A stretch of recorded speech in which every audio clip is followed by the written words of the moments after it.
Hello, this is Geoffrey Frankel with Solutions in Chemistry. Today I'm going to talk about the pH scale and how to answer questions fast and correctly in paper 1.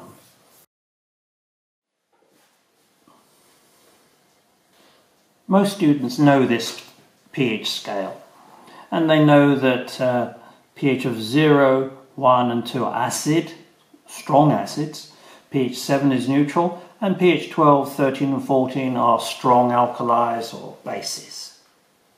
However, it's also useful to know which particular acid strengths and alkali strengths fit with these pHs, especially for paper 1.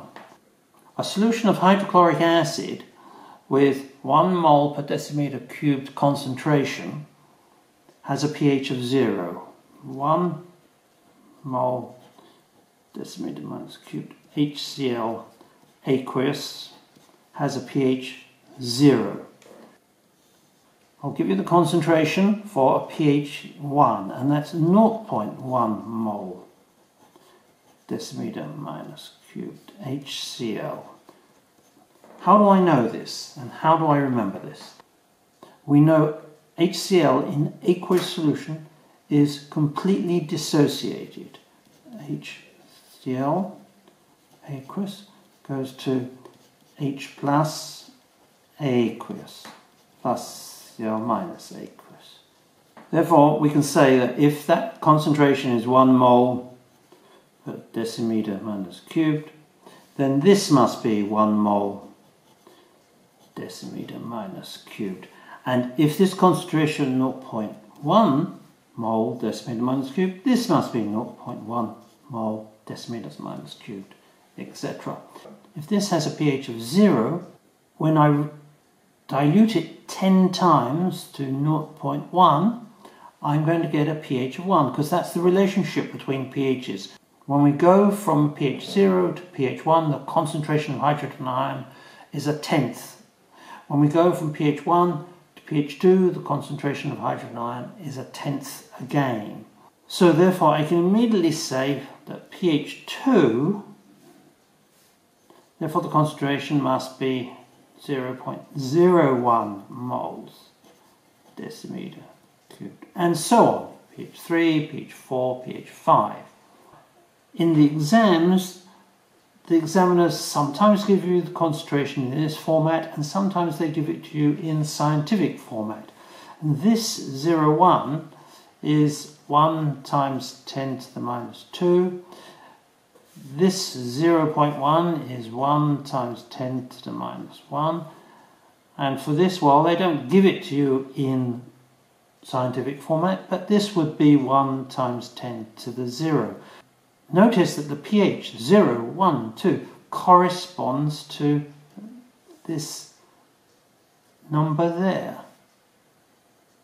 If the examiner gives you the concentration of hydrochloric acid in this format, you know immediately the pH is. If the concentration is 1 times 10 to the minus 2, the pH is 2. If the concentration is 1 times 10 to the minus 1, the pH is 1.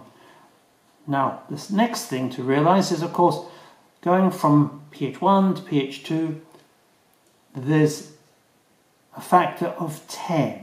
If the concentration is 3 times 10 to the minus 2, you know it must be somewhere between 1 and 2, because 1 times 10 to the minus 2 has a pH of 2, and 10 times 10 to the minus 2 is 1 times 10 to the minus 1.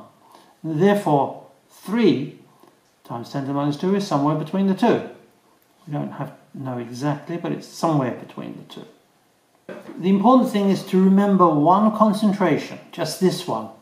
1 mole per decimeter cubed of HCl has a pH 0. And from that, you can work out all the other concentrations. You don't need to remember anything else. In the case of the basic, we're of course dealing with sodium hydroxide solution, and a pH 14 has 1 mole Dm minus 3 NaOH. aqueous. 1 mole decimeter minus cubed sodium hydroxide aqueous has a pH of 14 and a pH 13, clearly it's 0.1 mole or 1 times 10 to the minus 1, and a pH 12 is 0.01 or 1 times 10 to the minus 2. Remember this and remember this, and you know a lot more about the pH scale, and you're in a position to answer more questions in paper 1.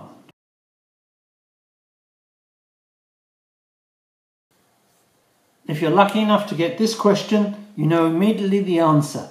1 times 10 to the minus 4 of HCl must be C. No problem with it. If you're lucky enough to get this one, you know the answer, because you know it must be between a pH of 4 and a pH of 3. So B is the answer. You look at this and you realize, well, it's not HCl, and therefore the concentration of hydrogen ion, in this case, you go from H2SO4 aqueous, and we make the assumption it's 100% dissociated, so it's 2H plus SO4 minus, and make that aqueous. And therefore, if this 3 times 10 to the minus 4 mole decimeter minus 3, there must be 6 times 10 to the minus 4 mole decimeter minus 3. And that means that the pH is somewhere between 4 and 3. 4 and 3, there we go.